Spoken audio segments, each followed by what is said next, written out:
देवभूमि के दंगल में आप सभी का स्वागत है। मैं हूं आपके साथ यशी शुक्ला और आज देवभूमि के दंगल में बात करेंगे कैसे होगी राजस्व वसूली।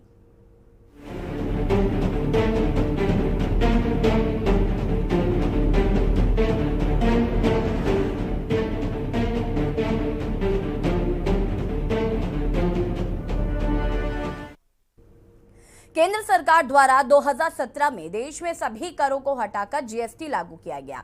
जीएसटी लागू करने के साथ प्रावधान किया गया कि देश में जिन राज्यों को जीएसटी लागू होने से वैट के मुकाबले कम राजस्व प्राप्त होगा तो उसकी क्षतिपूर्ति 5 साल तक केंद्र सरकार करेगी।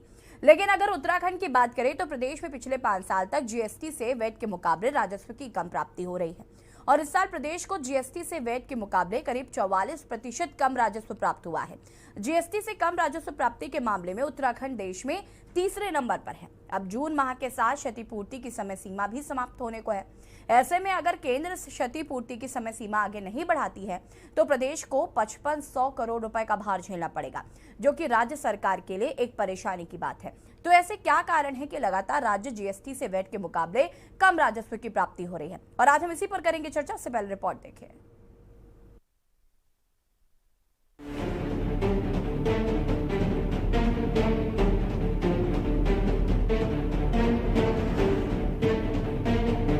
उत्तराखंड सरकार के लिए जीएसटी की क्षतिपूर्ति की डेडलाइन बड़ी चिंता बनी हुई है। दरअसल जीएसटी व्यवस्था के लागू होने के बाद इन 5 सालों में उत्तराखंड राजस्व कलेक्शन की काफी ज्यादा पिछड़ा है, जिसके एवज में केंद्र सरकार की तरफ से राज्य को हजारों करोड़ की प्रतिपूर्ति मिल रही है।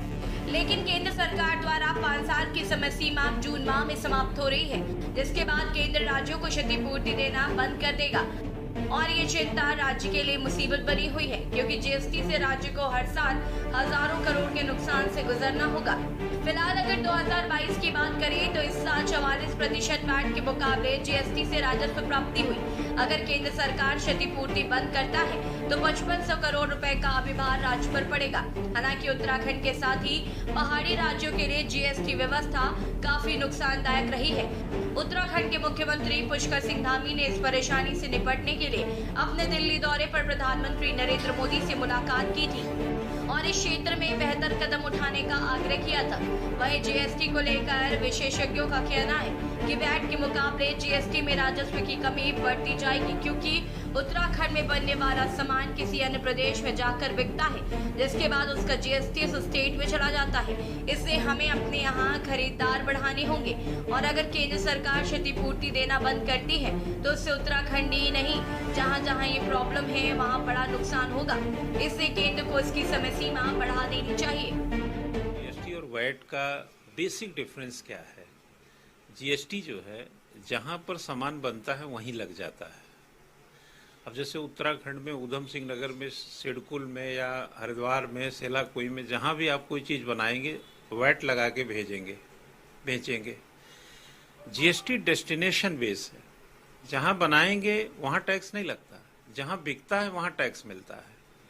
सपोज आप उत्तराखंड में बनाएंगे और उत्तर प्रदेश में बेचेंगे तो जो जीएसटी होगा उत्तराखंड कलेक्शन करेगा और सेंट्रल और उत्तर प्रदेश कलेक्शन करेगा और सेंट्रल उत्तर प्रदेश बांट लेगा। तो बनाया आपने, खरीदा उत्तर प्रदेश में गया। जैसे हम दिल्ली अगर चले जाते हैं और वहाँ कोई सामान खरीदते हैं, सामान खरीद के तो दिल्ली लाए, देहरादून लाए, लेकिन जीएसटी हम दे चुके हैं दिल्ली सरकार को। इस पूरे मामले पर भाजपा प्रदेश उपाध्यक्ष देवेंद्र भसीन ने कहा कि मुख्यमंत्री पुष्कर सिंह धामी ने प्रधानमंत्री से इस विषय में मुलाकात भी की है और कोरोना की वजह से भी कहीं न कहीं इस दिशा में दिक्कत आई है, लेकिन फिर भी हमारी सरकार इसके लिए प्रयास कर रही है।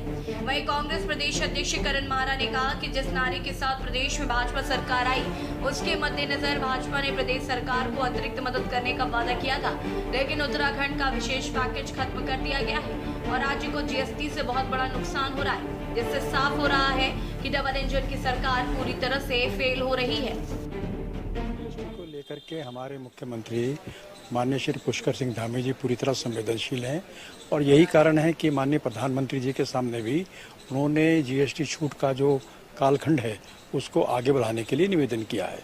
हम ये भी जानते हैं कि कोरोना काल के अंदर जो स्थितियां रही हैं और पूरे देश के अंदर जो आर्थिक हालात थे उसमें उत्तराखंड पर भी असर पड़ा और अभी ये जो प्रभाव है वो पूरी तरह समाप्त नहीं हुआ है। लेकिन फिर भी उत्तराखंड की जो आर्थिकी है वो उस झटके से बाहर आ रही है, लेकिन तात्कालिक तौर पर निश्चित तौर पर हम पर उसका प्रभाव है। बहुत बड़ा नुकसान है, और उससे बड़ा नुकसान इस बात का है कि जिस नारे के साथ बीजेपी सत्ता पर आई कि डबल इंजन की सरकार है, और अगर उत्तराखंड में बीजेपी की सरकार बनेगी तो केंद्र की सरकार से अतिरिक्त मदद मिलेगी। आपने देखा होगा कि जो हमारा विशेष पैकेज था वो भी खत्म हो गया, वो भी दोबारा नहीं मिला, और जीएसटी का जो घाटा है उसमें हम देश के तीसरे नंबर पे हैं। और मुझे उम्मीद थी कि हमारे नए मुख्यमंत्री जी के कहने पे, इनके बात करने पे प्रधानमंत्री जी हमारा बजट का जो घाटा है, जो हमारे जीएसटी का घाटा, उसको पूरा करेंगे, लेकिन वो देखने को नहीं मिला। डबल इंजन पूरी तरीके से फेल हुआ। देश भर में एक समान कर प्रणाली लागू करने के लिए भारत सरकार की तरफ से देश में जीएसटी को लाया गया। हालांकि जीएसटी को लेकर देश के विभिन्न राज्य सरकारों ने अपना विरोध भी दर्ज कराया, लेकिन उत्तराखंड में जीएसटी साल 2017 जुलाई से लागू कर दी गई। लेकिन जीएसटी लागू होने से प्रदेश सरकार को हर साल हजारों करोड़ रुपए का नुकसान हो रहा है। ऐसे प्रदेश सरकार केंद्र सरकार से समय सीमा बढ़ाने का आग्रह करेगा, लेकिन सवाल ये बनता है कि क्या कारण है लगातार उत्तराखंड के साथ साथ पहाड़ी राज्यों को जीएसटी से वैट के मुकाबले राजस्व में कमी आ रही है, और किस तरह से राज्य सरकार इस परेशानी से निपटेगी, खैर ये तो आने वाला वक्त ही बताएगा। ये न्यूज इंडिया के लिए दानिश अली की रिपोर्ट। जी हाँ, तो केंद्र सरकार द्वारा 2017 में देश में सभी करों को हटाकर जीएसटी लागू किया गया था, और जीएसटी लागू करने के साथ ही प्रावधान किया गया कि देश में जिन राज्यों को जीएसटी लागू होने से वेट के मुकाबले कम राजस्व प्राप्त होगा तो उसकी क्षतिपूर्ति 5 साल तक केंद्र सरकार करेगी। हालांकि आपको बता दें कि जून में ये सुविधा जो है वो खत्म हो रही है। इसके लिए मुख्यमंत्री पुष्कर सिंह धामी अभी हाल ही में दिल्ली गए थे, जहां पर उन्होंने प्रधानमंत्री नरेंद्र मोदी से बातचीत भी की। लेकिन ऐसे कई सवाल हैं कि आखिर इतना नुकसान राज्य को क्यों हो रहा है, साथ ही साथ कैसे इस नुकसान से राज्य उभरेगा। अगर समय अवधि को बढ़ा भी दिया जाता है तो क्या गारंटी है कि इन 5 सालों में राजस्व जो है वो बढ़ेगा, और किस तरीके से सरकार को काम करना चाहिए जिससे कि राजस्व बढ़े। आज हम इसी पर बातचीत करेंगे। हमारे साथ कुछ मेहमान भी जुड़ चुके हैं, उनसे आपका परिचय करा देते हैं। सत्यवीर चौहान जी भाजपा प्रवक्ता हमारे साथ जुड़ चुके हैं। आरपी रतूड़ी जी वरिष्ठ कांग्रेस नेता है, हमारे साथ जुड़ चुके हैं। कमलकांत जी यूकेडी प्रवक्ता है, हमारे साथ जुड़ चुके हैं। अमरेंद्र बिश जी आम आदमी पार्टी के प्रवक्ता है, जुड़ चुके हैं। मनोज ध्यानी जी अर्थशास्त्री हमारे साथ जुड़ चुके हैं। माफ कीजिएगा, मनोज ध्यानी जी अभी हमारे साथ नहीं है। नरेंद्र शेट्टी जी वरिष्ठ पत्रकार है, हमारे साथ जुड़ चुके हैं। आप सभी का बहुत बहुत स्वागत है। और सबसे पहले मैं सत्यवीर जी आपसे ही शुरुआत करूंगी, क्योंकि जिस तरीके से राजस्व का नुकसान हुआ, और ऐसे में जून में जो सरकार की केंद्र सरकार की तरफ से सुविधा मिलती थी वो भी अब जून में खत्म हो रही है। ऐसे में सरकार के सामने बहुत चिंता का विषय, क्योंकि अगर ये क्षतिपूर्ति प्रणाली को खत्म किया जाता है तो करीब 5500 करोड़ का भार जो है वो उत्तराखंड पे पड़ेगा। उत्तराखंड पहले से ही कर्जे में है। तमाम सवाल हैं जो उत्तराखंडियों के मन में भी हैं। सत्यवीर जी जवाब।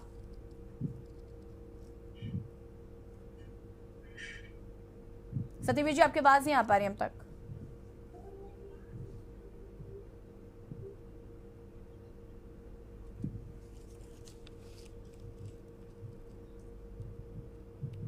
सत्यवीर जी आपकी आवाज नहीं आ पा रही है अब तक।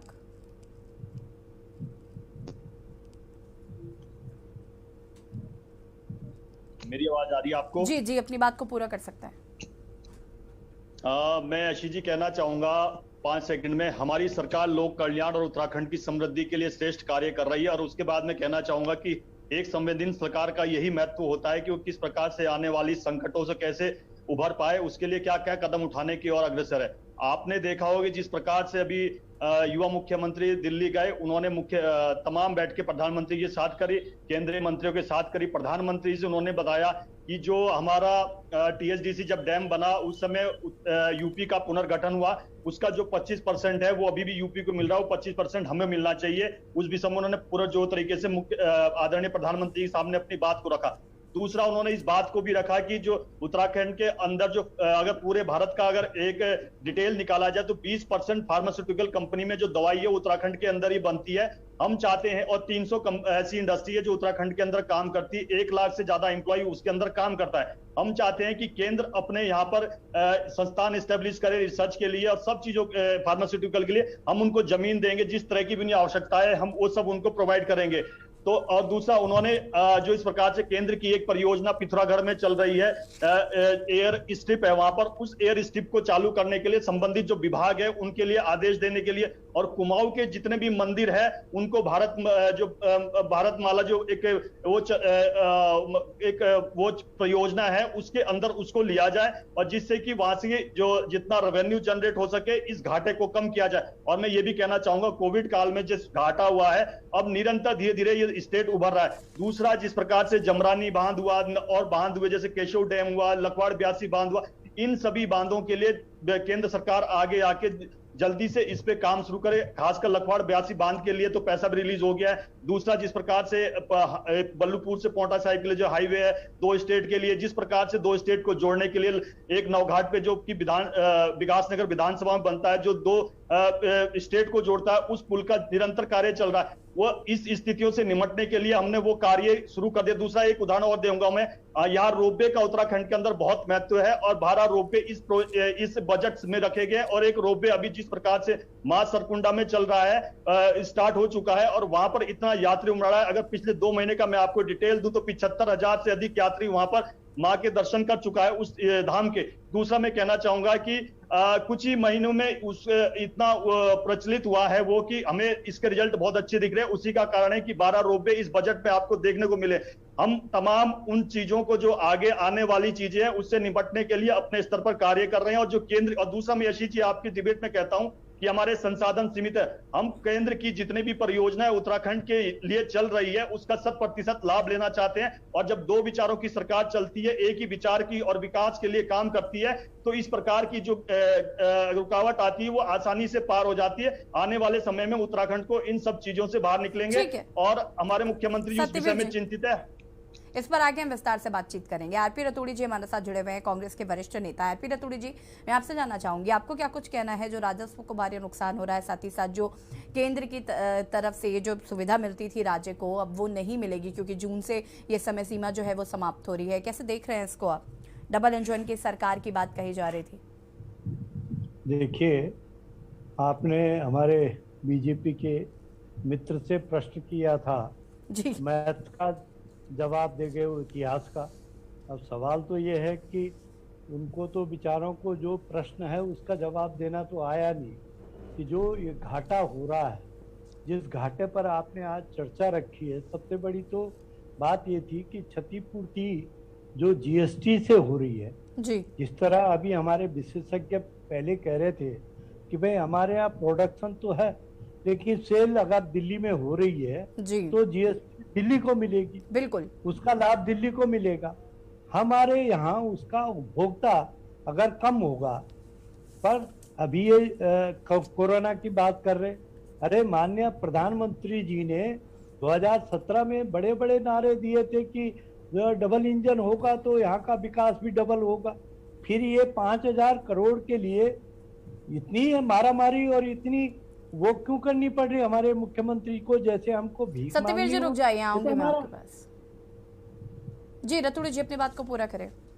जी, मेरा ये कहना है कि भाई हमारा ये अधिकार है जी, 20 लाख करोड़ रुपया जो हमारे प्रधानमंत्री जी ने कोरोना काल में केवल इन्हीं चीजों के लिए रखा था कि जहां कोई नुकसान होगा, जिस प्रदेश को दिक्कतें आएगी वहां पर हम मदद करेंगे। तो क्या प्रधानमंत्री जी क्षतिपूर्ति के रूप में हमारे यहाँ हमारे हिस्से 5,000 करोड़ भी नहीं आ रहा? काय देर हो रही है? 30 तारीख उसका लास्ट है।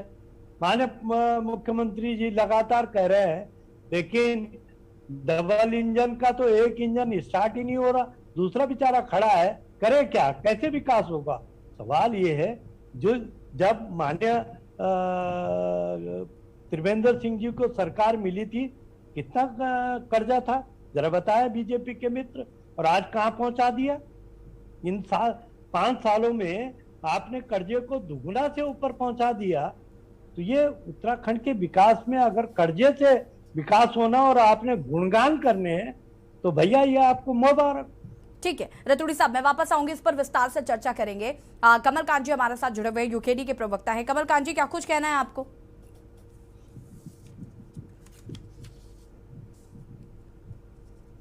कमल कांत जी, आपकी आवाज नहीं आ पा रही है हम तक। हेलो, आ रही है आवाज? जी जी, अपनी बात को पूरा करें। जी, जब तक उत्तराखंड अपने पूर्ण रूप से, अपने स्वावलंबी रूप से पूरे इंडिपेंडेंट नहीं खड़ा होगा, तब तक ये जीएसटी जैसी प्रॉब्लमें आती रहेंगी। चाहे मैन्युफैक्चरिंग करे, वो अभी सत्यवीर जी कह रहे थे मैन्युफैक्चरिंग जैसे फार्मास्यूटिकल की होती है, वो बात सही है फार्मास्यूटिकल, लेकिन रॉ मटेरियल आपको बाहर से मंगाना पड़ता है। तो जब तक जो लोग स्वावलंबी नहीं होंगे, उन प्रदेशों की स्थिति खराब रहेगी। खास तौर से अभी मैं देख रहा था मणिपुर, नागालैंड और नॉर्थ ईस्ट में भी स्थिति खराब रहेगी, क्योंकि ये लोग अब क्या कहते हैं, राज्य डिपेंड हैं अन्य राज्यों से या मतलब प्रदेश के केंद्र से। तो जैसे वैसे ही उत्तराखंड भी डिपेंड है। जब तक इंडिपेंडेंटली खड़ा नहीं होगा, तब तक इस तरह के टैक्स लगते रहेंगे। चाहे आप वो सड़कों का निर्माण बाहर की कंपनियों से कराएंगे या अन्य कोई भी कार्य बाहर की, तो जीएसटी लगेगा, फिर उसका टैक्स का वहन करना पड़ेगा। तो मैंने पंजाब का भी देखा, लेकिन पंजाब एक समर्थ है, वो शायद उसको कंट्रोल कर लेगा, शायद उस कोरोना की वजह से, लेकिन उत्तराखंड नहीं कर पाएगा। उत्तराखंड में जब तक वो इंडिपेंडेंट नहीं होगा, तब तक वो मजबूत नहीं होगा, तब तक नहीं कर सकता। रहा सत्यवीर जी कह रहे कि ये कर दिया, वो कर दिया, तो ये चीजें करके अगर कुछ हो रहा है तो दिखाइए हमें, कुछ दिखे। और ये डेट भी खत्म होती जा रही है और सरकार उसको टैक्स को माफ नहीं कर सकती, तो ये भी बड़ा दुर्भाग्य है। और फिर इस तरह की जीएसटी जैसी योजना जब लाए हैं, तो उसका फायदा नहीं होगा, तो कौन से राज्य उसको एक्सेप्ट करेंगे, ये भी देखना पड़ेगा। तो बड़ी समस्या है उत्तराखंड की, तो बड़ा दुर्भाग्य है। तो हमें इसको जीएसटी को लागू करना चाहिए कि नहीं, कहीं जैसे वैट के लिए हुआ था, वैट के लिए भी वो काफी राज्यों ने मना करा था, हालांकि बाद में लागू कर दिया गया था। तो इसको हमें देखना पड़ेगा आगे कैसे करा जाए। ठीक है, अमरेश जी अपनी बात को पूरा कर सकते हैं। देखिए, एक बात तो बहुत स्पष्ट है कि उत्तराखंड में जीएसटी के, पूरे देश में ही, लेकिन उत्तराखंड को बड़ा नुकसान हुआ है जीएसटी के लागू होने से। और अभी जैसा आपने बताया सभी पहाड़ी क्षेत्रों को नुकसान हुआ है अमरेश जी। हाँ, बहुत सारे राज्यों को, क्योंकि टैक्स को लेकर के जो हमारा टैक्स है वो केंद्र सरकार के साथ हमको बांटना पड़ता है, जबकि वैल्यू एडेड टैक्स जब था तो इस तरीके के नुकसान नहीं होते थे। तो एक तो ये बात है कि वही जीएसटी जो भारत में लागू हुई, उससे पहाड़ी राज्य, जो हिमालयी राज्य है, उन सभी राज्यों को, और खासकर चूंकि हम तीसरे नंबर पर है, तो हमको भी एक बड़ा नुकसान हुआ है। एक बात। दूसरी बात मैं ये कहना चाह रहा हूँ कि उत्तराखंड में बहुत सारे ऐसे विभाग हैं, बहुत सारे ऐसे साधन हैं जिनको लेकर के हम अपना खनन, जिनको लेकर के हम अपना राजस्व बढ़ा सकते हैं, लेकिन सरकार उस दिशा में सोच नहीं रही है। इसी प्रदेश की अगर हम बात करें तो खनन और शराब को राजस्व प्राप्ति का सबसे बड़ा जरिया माना जाता है, लेकिन किस तरह से उत्तराखंड राज्य में जो सरकार है, खनन को लेकर के जो राजस्व, जितना राजस्व हमको मिलना चाहिए था वो नहीं मिल पा रहा है। उसके पीछे कारण ये है कि खनन को लेकर के स्पष्ट नीति है, उस स्पष्ट नीति नहीं है, उसमें चोर बाजारी बहुत चल रही है। और उस चोर बाजारी का एक उदाहरण तो मैं वर्तमान मुख्यमंत्री जी के स्टाफ का ही देना चाहता हूं कि किस तरह से अवैध खनन को के जो ट्रक चल रहे थे उनको छोड़ने के लिए कैसे बाकायदा। सत्यवीर जी रुक जाइए, मैं सबकी प्रतिक्रिया ले लूं, उसके बाद जवाब आपसे लूंगी। वैसे नहीं, उन्होंने आधा घंटा उन्होंने ही तो बोला है, 10 मिनट लगातार सत्यवीर जी बोलते रहे। अमरिंदर जी आधा घंटा डिबेट का भी नहीं हुआ अभी। खनन को लेकर के जिस तरह से सत्यवीर भाई आपके अमरेश जी प्लीज अपनी बात को पूरा करिए, मुझे आगे भी और भी लोगों से प्रतिक्रिया लेनी है। अमरेश जी, मैं एक चिट्ठी का उदाहरण दे रहा हूं। मैं जी मैं कह रहा हूं कि मुख्यमंत्री कार्यालय से ही चिट्ठी लिखी जाती है कि अवैध खनन को लेकर के जो ट्रक जा रहे हैं उनको छोड़ दिया जाए, और उसके बाद फिर उस अधिकारी को उसका इनाम भी दिया जाता है। थोड़े दिन हटाने के बाद उसको फिर से रख लिया जाता है। मैं कहना ये चाह रहा हूं कि जो खनन जैसे अन्य सेक्टर जो उत्तराखंड में है, हमारे विभाग हैं जहां से हम राजस्व की प्राप्ति कर सकते हैं, उनको सीधे वो भ्रष्टाचार की भेंट चढ़े हुए हैं, ऐसा कहना चाहते हैं ना। ठीक है अमरेश जी, ठीक है अमरेश जी, इस पर अब मैं आगे विस्तार से चर्चा करूंगी और आपको पूरा मौका दूंगी। मैं वरिष्ठ पत्रकार जी हमारे साथ लगातार बने हुए नरेश शेट्टी जी। नरेश शेट्टी जी, क्या कुछ कहना है आपको? सत्यवीर जी से मैंने पहला सवाल पूछा था कि भाई राजस्व की वसूली क्यों नहीं हो पा रही और राजस्व को जो नुकसान हो रहा है तो विकास कैसे होगा। सत्यवीर जी ने इस सवाल का जवाब तो नहीं दिया, लेकिन दुनिया भर की बातें जरूर उन्होंने बता दी कि आगे फ्यूचर में क्या होने वाला है। नरेश जी, कैसे देखते हैं आप इसको? देखिए यशी जी, जो जीएसटी है जी, गुड्स एंड सर्विस टैक्स, जिसको कि माल और सेवा कर कहते हैं जी, ये जिस समय लागू किया गया था वैट के बाद, तो ये इस आशय से लागू किया गया था कि एक छत के नीचे सारे टैक्स आएंगे तो इससे राजस्व में बढ़ोतरी होगी और कर वसूलने में आसानी रहेगी जो विभाग को। लेकिन उसमें 44% गिरावट आई है यशी, तो ये इस बात को दर्शाता है कि मतलब विभाग की तो कमी है ही है, हम दूसरे विभाग को तो दोषी ठहरा नहीं सकते। सीधे तौर पर जो वित्त विभाग है और नियोजन है, प्लानिंग डिपार्टमेंट जो है और जो फाइनेंस डिपार्टमेंट है, सिर्फ इन्हीं की ही जवाबदेही तय की जा सकती है। आप जीएसटी का आपका पूरा सेटअप है यहाँ पे उत्तराखंड में, और जीएसटी में यहाँ पे आपको स्टेट सेंट्रल जीएसटी दोनों के पूरे मुख्यालय और निदेशालय मौजूद हैं। उसके बावजूद जो जिस तरीके की टीम होनी चाहिए, मुझे जहां कमी दिखी यशी वो ये है कि जो पिछले दिनों में कोरोना की बात हमारे साथी कह रहे थे, कोरोना तो पूरे देश में था, 28 राज्यों में सिर्फ उत्तराखंड ही क्यों, पंजाब और नागालैंड के बाद उत्तराखंड क्यों तीसरे नंबर पर, नीचे से तीसरे नंबर पर आया है, मतलब यानी कि 26वें स्थान पर उत्तराखंड है, 27 और 28 उसके बाद नंबर है।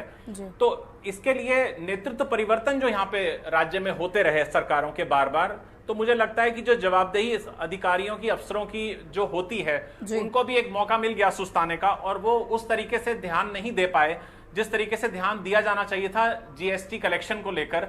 और जो नेतृत्व परिवर्तन में एक पूरी ऊपर लगाम होनी चाहिए, पहले त्रिवेंद्र सिंह रावत को बदल के तीरथ सिंह रावत और उसके बाद फिर पुष्कर सिंह धामी को कमान सौंपी गई और फिर चुनाव आ गए, तो ये पूरा जो परिपेक्ष था, इस बीच में कोरोना भी हुआ। कोरोना तो खैर पूरे देश के लिए था, मतलब सिर्फ उत्तराखंड के लिए नहीं था, लेकिन जो ये यहाँ का नेतृत्व परिवर्तन बार बार रहे, वही चीज पंजाब ने भी झेली। पंजाब में भी अमरिंदर सिंह को हटा के चन्नी और उसके बाद फिर चुनाव आ गए।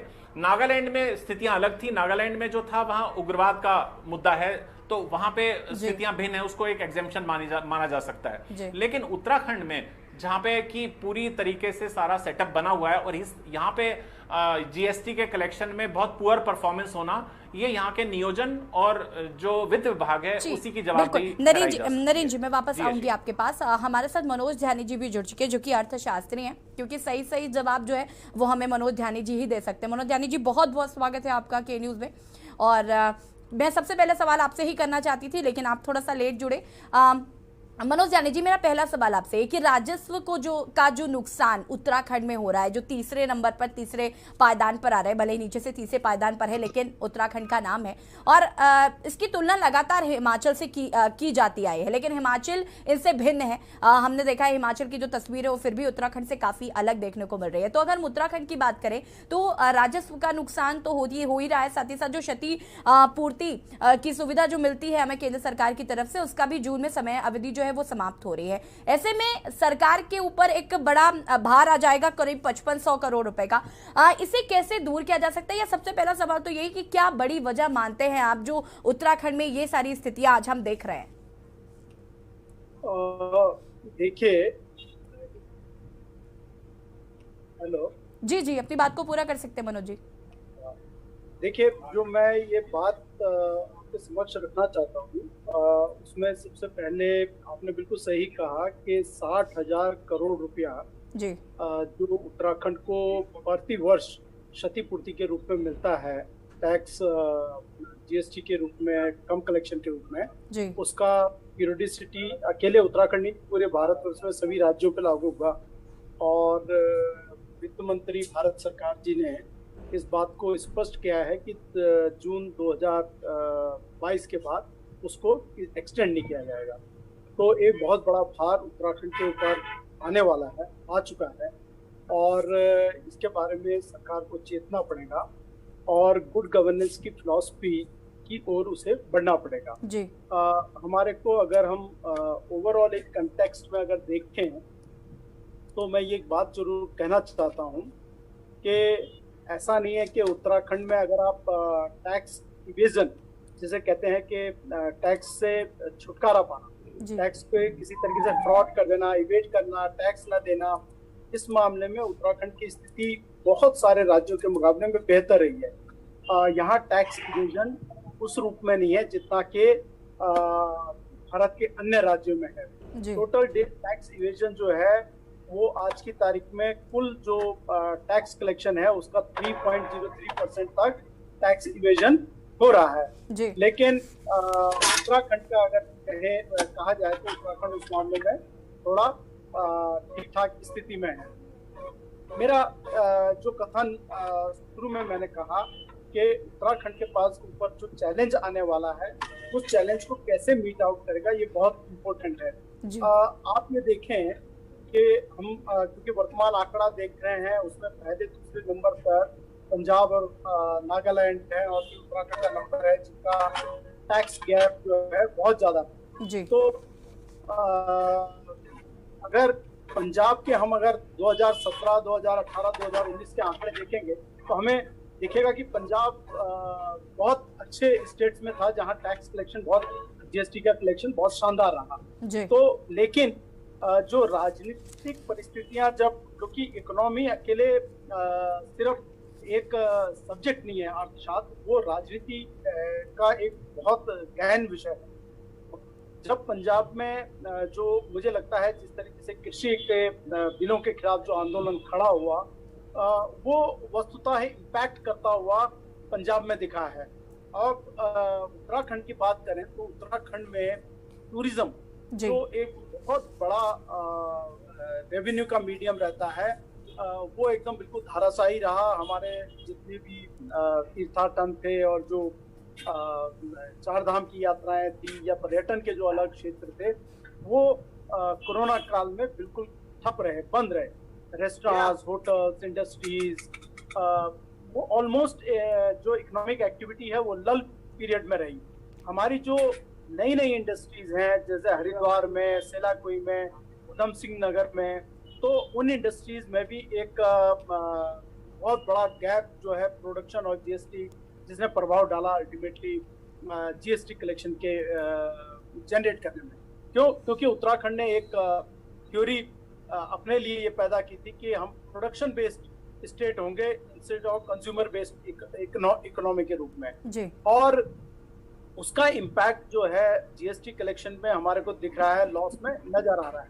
मुझे लगता है ये जब आंकड़े रिवाइज होंगे, जैसे वर्तमान में उत्तराखंड में जिस तरीके से चार धाम की यात्राएं बड़ी खुल रही हैं, बहुत बड़ा एक सेगमेंट जो है यात्राओं में आया है, तो नेचुरली ये जीएसटी कलेक्शन में, रेवेन्यू कलेक्शन में इसका पॉजिटिव इम्पैक्ट आएगा।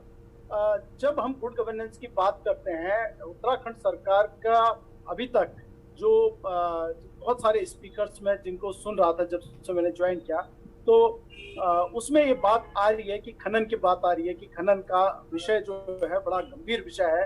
खनन पे क्षेत्र में ये फैक्ट है जिसे आम आदमी महसूस करता है कि उत्तराखंड में खनन पे जो रेवेन्यू सरकार प्राप्त कर सकती है। मनोज जी, बहुत माफी के साथ मैं यहाँ पर आपको रोकना चाहूंगी और उसके बाद में वापस आपका रुख करूंगी और आप सभी हमारे साथ चर्चा में बने रहिए, आगे चर्चा करेंगे। आपको बता दें कि राजस्व वसूली नहीं हो पा रही थी जिसकी वजह से राज्य को काफी, उत्तराखंड को नुकसान हो रहा। इसी पर लगातार हम चर्चा कर रहे हैं कि आखिर ये स्थितियां, जो परिस्थितियां हैं उत्तराखंड की, वो कैसे सुधरेंगी। रुकेंगे छोटे से ब्रेक के लिए, जल्द हाजिर होते हैं।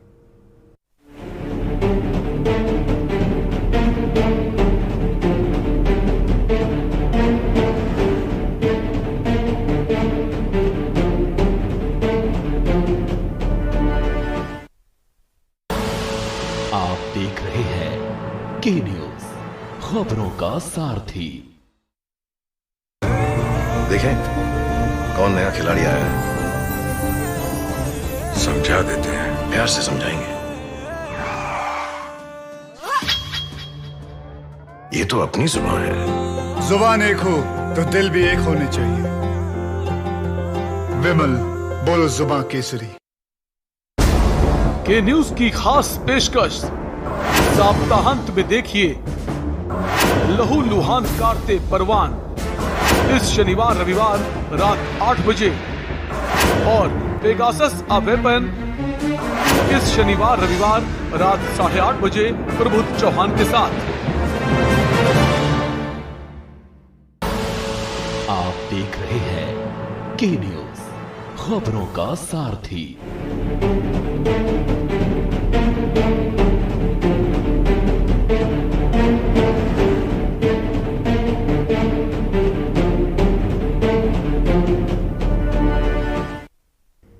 ब्रेक के बाद एक बार फिर से आप सभी का स्वागत है और आज देवभूमि के दंगल में हम बात कर रहे हैं कैसे होगी राजस्व वसूली। उत्तराखंड की बात करें तो प्रदेश में पिछले 5 साल तक जीएसटी से वैट के मुकाबले राजस्व की कम प्राप्ति हो रही है और इस साल प्रदेश को जीएसटी से वैट के मुकाबले करीब 44% कम राजस्व प्राप्त हुआ है।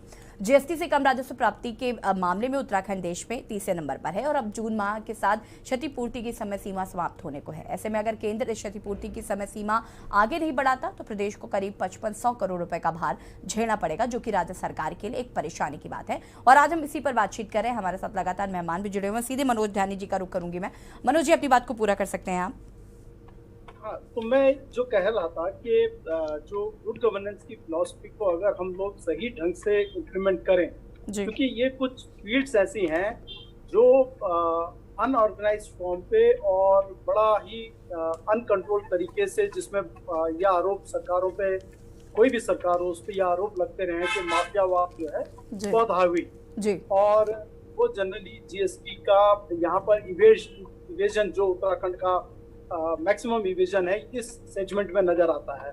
तो यहाँ पर गवर्नमेंट को कंसंट्रेट करना पड़ेगा और यहाँ से अपने revenue collection, GST revenue collection की ओर एक स्ट्रिक्ट थॉट जो है उसको ध्यान देने की जरूरत है। ठीक है मनोज जी, वापस आऊंगी मैं आपके पास। एक चीज और मैं जरूर जो रखना चाहूंगा जी, उसमें मुझे ये लगता है कि रेरा के आने के बाद मैं बहुत सारे बिल्डर्स और जो प्रॉपर्टीज के लोग हैं उनसे बात करता हूँ, उस फील्ड में भी जो हमारे जीएसटी कलेक्शन के सफरेंस जो है वहाँ पे आई है, तो वहाँ पर वो करना पड़ेगा। दूसरा जो इंश्योरेंस सेक्टर और बैंकिंग सेक्टर है, इंश्योरेंस सेक्टर और बैंकिंग सेक्टर में जो हमारे पहाड़ों में क्योंकि इकोनॉमी को केंद्रित कर दिया है 3 जनपदों के अंदर, देहरादून, हरिद्वार और उधम सिंह नगर, और सिर्फ टूरिज्म बेस्ड कर दिया है।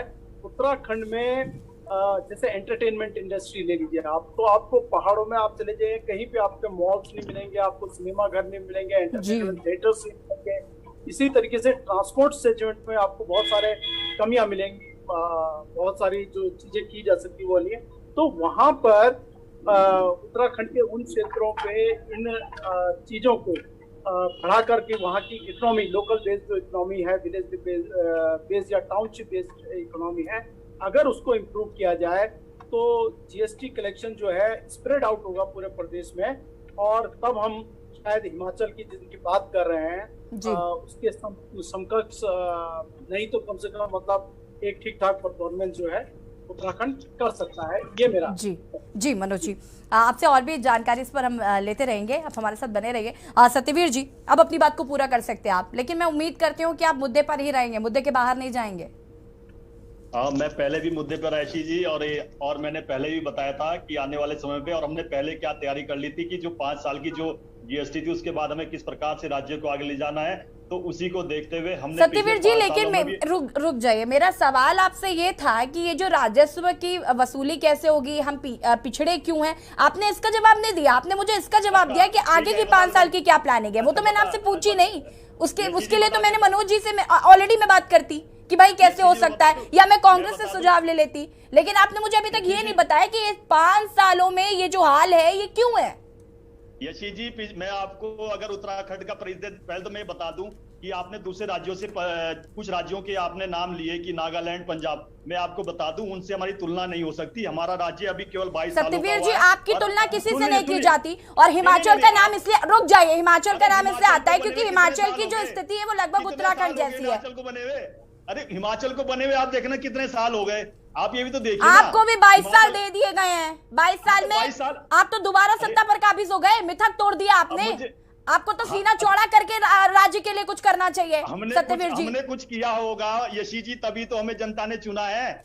हमने कुछ किया होगा तभी तो जनता ने हमें चुना है, इसीलिए तो हमें चुना है, इसीलिए तो इस प्रकार का मैंडेट दिया है। क्यों नहीं देती थी आज तक जो उत्तराखंड की जनता, जो प्रबुद्ध जनता है, चैतन्य समाज, क्यों नहीं देता था आज तक, इसीलिए दिया। दूसरा, मैं अब अपनी बात पे आता हूँ। दूसरा मैं कहना चाहूंगा कि उत्तराखंड का अगर आप पूछ रहे हो कि राजस्व घाटा, अगर मैं इसके तह में जाऊं, अगर आप हमेशा ये डिबेट में ये विषय आता है जब एनडी तिवारी जी इस प्रदेश के मुखिया थे, अटल बिहारी वाजपेयी प्रधानमंत्री थे, उन्होंने विशेष राज्य का दर्जा इस प्रदेश को दिया था और स्पेशल स्टेटस दिया था इकोनॉमी का, उसको खत्म करने का इस कांग्रेस ने किया। और मैं एनडी तिवारी का नाम लेते हुए एक चीज और बताना चाहूंगा आपको, यहाँ डिबेट में चाहे लोगों को पता ना हो, उस समय के जो अधिकारी और सचिव होते थे, जब एनडी तिवारी राज्य का जो केंद्र से पैसा आ रहा था घोटालों में यूज कर रहे थे। ठीक है सत्यवीर जी, आपकी सारी बातें मान ली मैंने। अब आप मुझे सिर्फ एक सिंपल से सवाल का जवाब दीजिए, राजस्व को इतना नुकसान कैसे हुआ, कैसे भरपाई होगी? बस आप मुझे इतना सा जवाब दीजिए। ना मुझे एनडी तिवारी जी के बारे में जानना है, ना मुझे अभी ये जानना है कि कांग्रेस ने क्या किया। आप सिर्फ मुझे इतना बताइए कैसे हुआ। कांग्रेस के जो प्रवक्ता ने बोला कि ये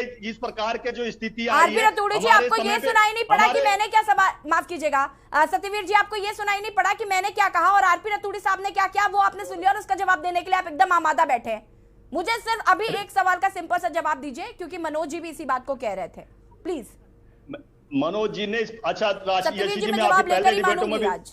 हाँ दे रहा हूँ ना आपको, मैं आपकी डिबेटों में रहा हूँ, मैं तमाम वो कार्य बताए। अभी अच्छा बताओ कि आपके पास डेटा आ चुका है कि जो अभी 23-24 लाख से अधिक यात्रियों ने चार धाम की यात्रा, केवल चार धाम की यात्रा का डिटेल बता रहा हूं मैं, क्या उसका डिटेल आ चुका है कि कितना रेवेन्यू वहां से जनरेट हो गया है? अभी मैंने सरकुंडा का आपको डिटेल दिया है कि वहां 75,000, जहां केवल 1200 2 महीने 1200 से 600 के बीच में वहां 7500 से अधिक नागरिक दर्शन करने जा चुके हैं, क्या उसका डिटेल आ चुका है? क्या अन्य गंतव्यों पे घूमने गए हैं, क्या उसका डिटेल आ चुका है? टिहरी झील में कितने लोग गए हैं, क्या उसका डिटेल आ चुका है? नंबर ऑफ सोर्सेज कैसे जनरेट हो यहाँ रेवेन्यू के, वो हमने पहले से कार्य किया है, वो 5 साल पहले ही हमने उस पर देखा था। और मोदी जी ने ये बोला है कि आने वाला दशक उत्तराखंड का दशक है, क्योंकि पर्यटन की दृष्टि से ही ये देश, ये यहाँ पर इतने विश्वविख्यात स्थल है कि उसी से आगे बढ़ सकता है और उसी को दृष्टि रहते। अब मैं आपको एक चीज बता दूं यशी जी, अभी मुख्यमंत्री जी, सहकारिता मंत्री और गृह मंत्री जो हमारे आदरणीय अमित शाह जी है, उनसे भी मिले। हमारे 20% हमारे सहकारिता समितियों के लिए मिलता है उसके व्यवसायीकरण के लिए,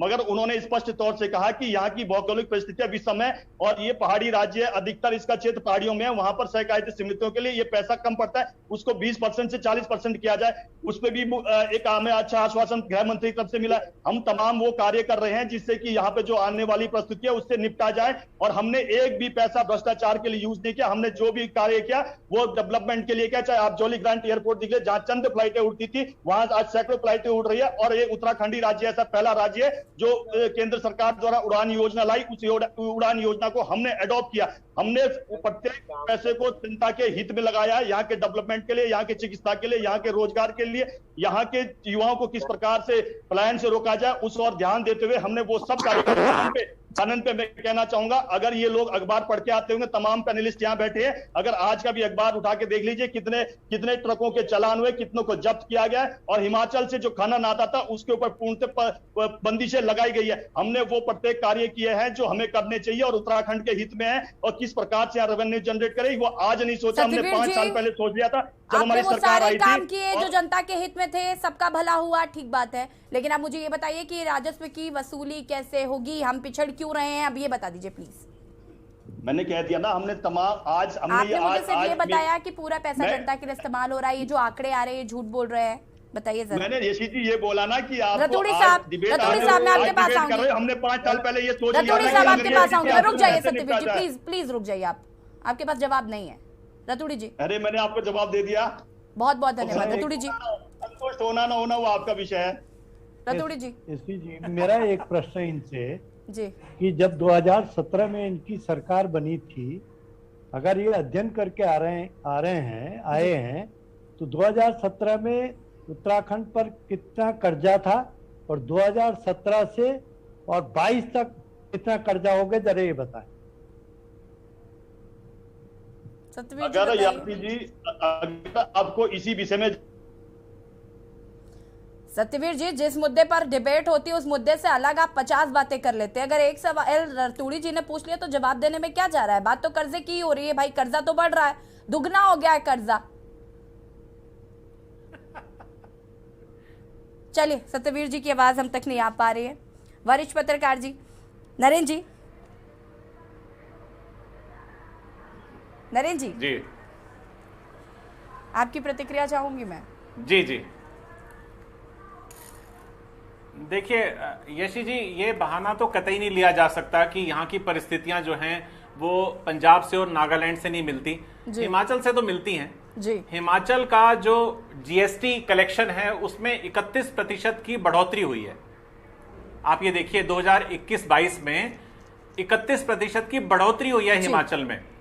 हिमाचल में राजनीतिक अस्थिरता नहीं थी जी। तो बजाय इस बात को एक्सेप्ट करने के, स्वीकार करने के कि हमारे यहाँ पे जो राजनीतिक अस्थिरता चलती रही उसके वजह से जीएसटी का कलेक्शन प्रभावित हुआ। दो शब्दों में जिस बात को हमने स्वीकार करना है उसको बार बार हम ये कहे जाएंगे कि हम इन क्षेत्रों में काम करेंगे, इन क्षेत्रों में करेंगे।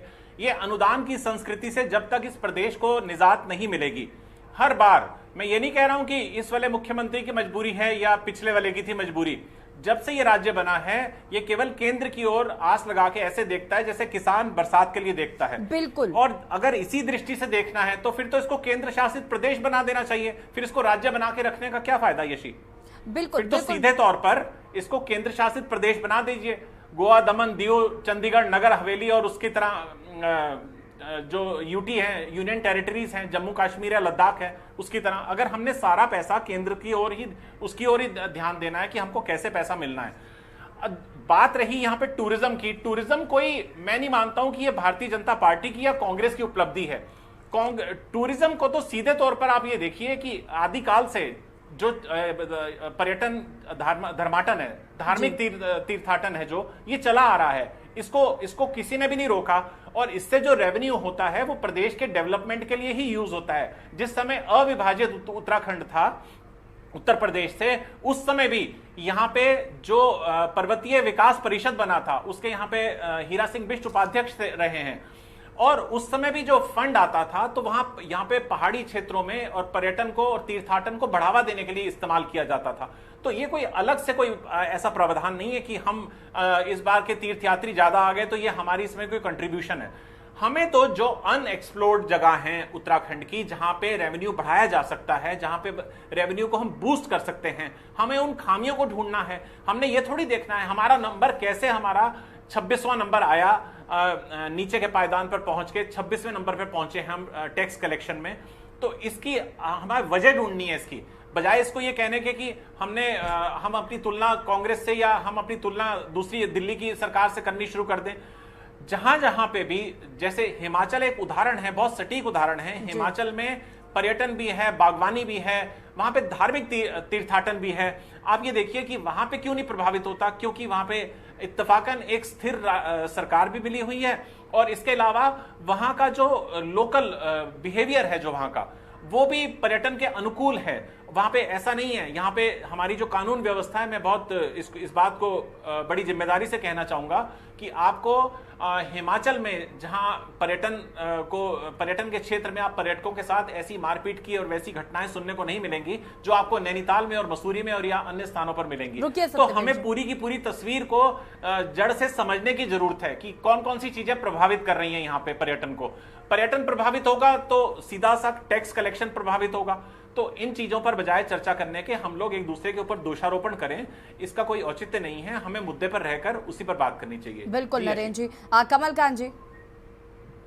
जी देखिए, जहाँ तक आपको हिमाचल से हम कंपेयर किया जाए, एक हिमाचल की सबसे बड़ी क्वालिटी है कि हिमाचल में 60% लोग गांव में रहते हैं और जो इकोनॉमी को बहुत प्रभावित करते हैं। और वहाँ का फार्मिंग भी बहुत बेटर है, वहाँ का फार्मिंग भी काफी बेटर है।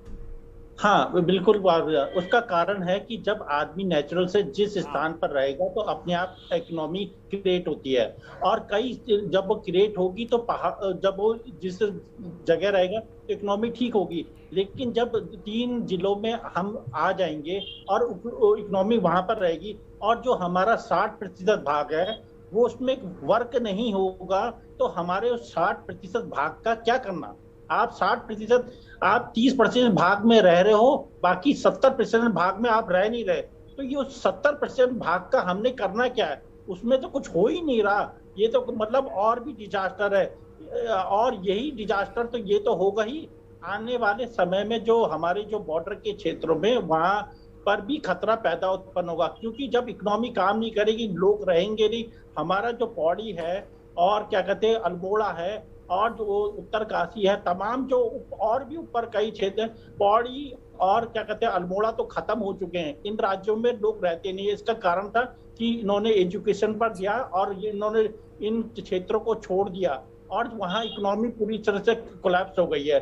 तो जब पूरे 8-10 जिलों की मैं सत्यवीर जी रुक जाइए, जब 8-10 जिलों की इकोनॉमी समाप्त हो गई है, अगर वो आज वहाँ रहते तो इकोनॉमी अलग होती, अगर उसका फायदा होता। लेकिन आज वो दुर्भाग्य वो इकोनॉमी खत्म होती जा रही है जो पहाड़ की इकोनॉमी है। अब वो इकोनॉमी जब पहाड़ की इकोनॉमी क्रिएट नहीं होगी तो राज्य कभी भी सफल नहीं हो सकता। पर्यटन ठीक है कमलकांत जी, आऊंगी मैं वापस आपके पास, रुक जाइए। सत्यवीर जी अपनी बात को पूरा करिए, ध्यानी जी इसके बाद मैं आपके पास आऊंगी। सत्यवीर जी, मैं आपको कहना चाहूंगा ऊर्जा के क्षेत्र में जिस प्रकार से हमने काम किया यशी जी, हमारा लोहारी डैम दशकों से बाधित था, नहीं बन रहा था। उस लोहारी डैम को भी इसी सरकार ने चलाया। हमारी तो बिजली नहीं मिल रही है सर हमको।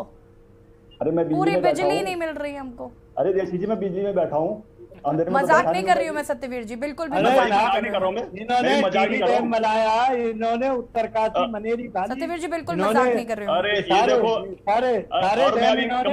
कमलकांत जी कह रहे थे उत्तरकाशी से पलायन है, तो मैं इनको बता दूं 1962 के बाद जो गांव खाली हुआ था उस गांव को भी विस्थापित करने का हम कार्य कर रहे हैं और उत्तरकाशी में किसी प्रकार का पलायन नहीं है। मैं आपके स्पष्ट तौर से कहना चाहता हूं। सत्यवीर जी अच्छा मुझे यही बता दीजिए, पलायन की बात कर रहे हैं, मुद्दे से लगी जा रहे हैं, तो मुझे ये बता दीजिए कमेटी कहाँ है पलायन की, क्या कर रही है वो कमेटी? पहाड़ों का ज्ञान ही नहीं। जी मैं आपको बता दूं इस बजट में भी जिस प्रकार से पलायन की चिंता करी गई है उसके लिए अलग से जो पलायन की चिंता करना बहुत जरूरी भी था, बजट में चिंता की गई, लेकिन बड़ी बात यह है कि चिंता आप तो कर रहे हैं लेकिन उसका फायदा कहाँ दिख रहा है सर सत्यवीर जी? जो ये चारधाम और जो 200 लोग मरे हैं उसकी जिम्मेदारी कौन लेगा? यशी जी मैं आपको बता दूं जो चारधाम यात्रा हुई है ना, आप एक राज्य ऐसा एक भी जिला उठा लीजिए जहाँ सत्यवीर जी बिल्कुल आप मुद्दे से अलग बात करें, रुक जाइए ध्यानी जी। जवाब क्या कह रहे हैं? ये 200 लोग जो मरे हैं उनकी जिम्मेदारी बोल लीजिए, अपने समय पे बोल लीजिए। अभी मरे हैं, अपने समय पे बोल लीजिए आप। अरे 10 जनपद सत्यवीर जी रुक जाइए, रतुड़ी साहब आप भी प्लीज। सत्यवीर जी रुक जाइए, आप कभी मुद्दे पर बात नहीं करते, कभी भी मुद्दे पर आप बात नहीं करते। सत्यवीर जी रुक जाइए। अब ध्यानी जी मैं आपके पास आऊंगी, जैसे कि भी अगर आप सरकारों से पूछेंगे या अभी सत्यवीर जी सबसे पहले जो एक बेस्ट जवाब होता है वो कोरोना काल है। मैं मानती हूँ कि कोरोना ने पूरे देश को प्रभावित किया है, लेकिन क्या कोरोना इकलौती वजह हो सकती है ये जो नुकसान हो रहा है इसको? कोरोना भी वजह हो सकता है बट कोरोना इकलौती वजह तो नहीं हो सकता ना ध्यानी जी? जी देखिए कोरोना एकमात्र वजह नहीं हो सकती और कोरोना ने जी बिल्कुल यूनिवर्सली सबको इम्पैक्ट किया और पूरे प्रत्येक राज्य को, प्रत्येक प्रांत को और प्रत्येक अकेले भारत ही पूरी दुनिया भर में कोरोना ने इम्पैक्ट किया है इकोनॉमी को और उत्तराखंड को भी इम्पैक्ट किया। लेकिन उत्तराखंड में क्योंकि इंडस्ट्रीज जो थी और साथ साथ में पर्यटन जो था दोनों को बहुत बुरी तरह से इम्पैक्ट किया है और साथ साथ में जो क्योंकि लोगों की जेब में ना पैसा रहा ना इकोनॉमिक एक्टिविटी रही, तो जो प्रॉपर्टीज जो सेगमेंट था, इंफ्रास्ट्रक्चर सेगमेंट था, उससे भी जो रेवेन्यू जनरेशन था उसने भी इम्पैक्ट किया। पेट्रोल और वगैरह ये हालांकि जीएसटी के दायरे में नहीं आते, लेकिन यहाँ से भी रेवेन्यू जो है इम्पैक्ट हुआ है उस दौरान पे, तो हम उसको टोटली साइडलाइन नहीं कर सकते। लेकिन जब हम अर्थशास्त्र की बात करते हैं इकोनॉमी में, अभी यूकेडी प्रवक्ता ने एक बात रखी कि बहुत सारा हमारा जो हिस्सा है 76% वो ऐसा है जो हमारे हाथ में नहीं है, वो जंगलों की बात कर रहे हैं जी। और मिजोरम में ये करीब 80-86% तक चला जाता है, वहाँ भी इसी प्रकार से है। लेकिन उत्तराखंड में जो उत्तराखंड की सरकार है वो लगातार बोलती रही है और हम लोग तो पूरे उत्तराखंड के आंदोलन के दौरान से भारत सरकार को ये प्रतिवेदन देते रहे और प्राप्त भी किया हमने अपने संघर्ष से। वो ये था कि हमारे को करीब क्या कहते हैं जो हम जंगलों के रख रखाव वगैरह में 95,000 करोड़ के आसपास जो खर्च केंद्र सरकार राज्य सरकार मिलके कर देते हैं, उसके एवज में हमारे को वो हमारे को जो इकोनॉमिक लाभ मिलना चाहिए और नहीं मिल पाता है, उसके एवज में हमारे को कम से कम ग्रीन बोनस जरूर मिलना चाहिए और कुछ मिलता है। लेकिन ये सेगमेंट बढ़ना चाहिए क्योंकि हमारी यूएसपी है उत्तराखंड के हिमालय की। तो अर्थशास्त्र कहता है कि हमारे को जो हमारा जीएसटी का जो रेवेन्यू लॉस हो रहा है उसके बारे में हम केंद्र सरकार से ये बात करें कि हमारा जो अल्टरनेटिव जो ग्रीन बोनस का सेगमेंट है उसे बढ़ाया जाना चाहिए, ताकि ये जो कंपनसेटरी लॉस जो हो रहा है इसको हम लोग कंपनसेशन कर सकें। ये उत्तराखंड की स्ट्रेटजी होनी चाहिए। ओवरऑल कंटेक्स्ट में अगर मैं बात करूं तो जीएसटी के लिए हमारे को रेरा सेगमेंट्स पे बहुत थ्रेडबेयर तरीके से सोचना पड़ेगा। हमारे को अपने जो खनन हो गया उसके बारे में सोचना पड़ेगा। तीर्थाटन को रेगुलेट कर एक बेटर तरीके से उसको रेवेन्यू के सेगमेंट में लाने के लिए, क्योंकि मैं देखता हूँ कि बहुत सारे तीर्थयात्री होते हैं, उनका अपने वो विश्वास नहीं करते कि यहाँ कोई उनको फूड सर्विसेज दे सकता है, जो एंटरटेनमेंट के जो रिक्रिएशनल एक्टिविटीज़ हैं वो हो सकती हैं, तो वो अपने साथ अपनी एक्टिविटीज़ लेके चलते हैं। मान लीजिए खान पान का है तो वो अपने साथ गैस सिलेंडर्स लेके आते हैं, अपने साथ फूड आइटम्स लेके आते हैं, बना के रास्तों में चलते हैं। अगर उत्तराखंड में बेटर तरीके से अगर हम ये इसी तरीके से इस तरीके से ट्रेंड कर दें माइंड्स को कि हम प्रोफेशनल और क्वालिटेटिव जो सर्विसेज हैं वो अपने पर्यटकों को देंगे, जिस तरीके के वो सर्विसेज चाहते हैं, तो नेचुरली हमारा रेवेन्यू जनरेशन की इम्पैक्ट जो है वो बढ़ने लगेगा। इसी तरीके से ये तो तीर्थाटन का सेगमेंट है, पर्यटन का सेगमेंट हमारा भी है। उसमें हमारे माउंटेनरिंग है, हमारे यहाँ ट्रेकिंग्स होती हैं, कैंप राफ्टिंग्स है, कैंप साइटिंग्स है, बहुत सारे एडवेंचर स्पोर्ट्स के एक्टिविटीज़ हैं। वो सारी की सारी हमारे को जनरेट करने का हमारे पास मौका है। उत्तराखंड की सरकार को रेवेन्यू के संदर्भ में अपने प्रत्येक रिसोर्स को बहुत ग्रेड बाई तरीके से उस पर ध्यान देना पड़ेगा, काम करने की जरूरत है। बिल्कुल कि जिस तरीके से होम स्टे कंसेप्ट है, सरकार ने होम स्टे कंसेप्ट तो किए हैं, लेकिन हमारे पास उस तरीके का मैं जो लोगों से बातचीत कर रहा हूँ तो उनके होम स्टे खाली पड़े हुए हैं जी, तो उनके पास नहीं पहुँच पा रहा। तो अगर वो नहीं पहुंचेगा तो नेचुरली यह रेवेन्यू जनरेशन में नहीं होगा। तो कुछ इस तरीके की चीजें हो रही हैं कि हम अपने जो तीर्थयात्री हैं, अगर रेवेन्यू की बात कर रहे हैं तो उनको टेंट से लेकर हम जो हमारे होम स्टे कंसेप्ट हैं उसमें बेहतर सुविधाओं के साथ उनको कुछ दे सकें। इसी तरीके से मैं ये देख रहा हूँ कि हमारे बहुत सारे लोग हैं, अगर उनसे बात करो तो कपड़ा लत्ता से खरीदने से लेके बहुत सारी चीजें हैं जो वाहनों को से लेके बाकी प्रोडक्ट्स हैं वो बाहर के मार्केट्स में डिपेंडेंट हैं, जो बड़ी मंडियां हैं। हम अभी तक बड़ी मंडियों को विकसित नहीं कर पाए हैं। जैसे उत्तर प्रदेश में हमारी सहारनपुर एक मनोज जी देखिए बहुत सारी चीजों पे अभी काम करने की जरूरत है। और अगर तो ये मंडी कंसेप्ट इस तरीके के जो बेसिक चीजें हैं जी, हमारे सेगमेंट्स हैं उन पे बहुत ज्यादा ढंग से काम करने की आवश्यकता राज्य सरकार को है। ठीक है ध्यानी जी, वापस आऊंगी मैं। एक हमारे क्योंकि बीजेपी के प्रवक्ता हमारे बार बार पॉलिटिक्स ले आते हैं, मेरा अनुरोध है कि जब हम अर्थशास्त्र की बात करें उसमें राजनीति को थोड़ा सा किनारे रखें, क्योंकि जो नरेंद्र जी इसके बाद अंतिम प्रतिक्रिया आपसे लूंगी मैं। उसकी जो शैली है, मैं जानता हूं कि ये चाहे भाजपा के हों, कांग्रेस के हों, यूकेटी के हों, किसी राजनीतिक दल के, आज की तारीख में इंफ्रास्ट्रक्चर प्रोजेक्ट्स में 40% कमीशन ले रहे हैं अधिकारी, कर्मचारी, मंत्री। और हमने तो एडीआर की रिपोर्ट में निकाला कि 2 गुनी आय बढ़ गई मंत्रियों की, ये हमने निकाले हैं, ये ऑन द रिकॉर्ड्स हैं और प्रेस कॉन्फ्रेंसेस है। ऐसा भी नहीं है कि कोई वो है, और अभी भी आपके चैनल ठीक है। ठीक है ध्यानी जी, माफ कीजिएगा वक्त की भी बहुत कमी है। नरेंद्र जी अंतिम प्रतिक्रिया आपकी। नरेंद्र जी। जी देखिए यशी, अगर हमने जीएसटी के क्षेत्र में वास्तव में बहुत गंभीरता अपनानी है तो सबसे पहले तो जीएसटी की जो चोरी है उसको कैसे रोका जाए, जो बहुत बड़े पैमाने पर होती है और यहाँ पता लगता भी आया अधिकारियों को और उन्होंने कार्रवाई की भी है, लेकिन उसके बावजूद भी हो रही है, उसको चोरी को रोकना और किन कारणों से जीएसटी का वसूली प्रभावित हुई उसका एक गहन छानबीन और जांच करना। और तीसरा, ऐसी कौन सी हवा थी जो उत्तर प्रदेश से चली और वो हिमाचल पे रुक गई और फिर पंजाब में और हरियाणा में चली और उत्तराखंड में चली, हिमाचल में नहीं चली।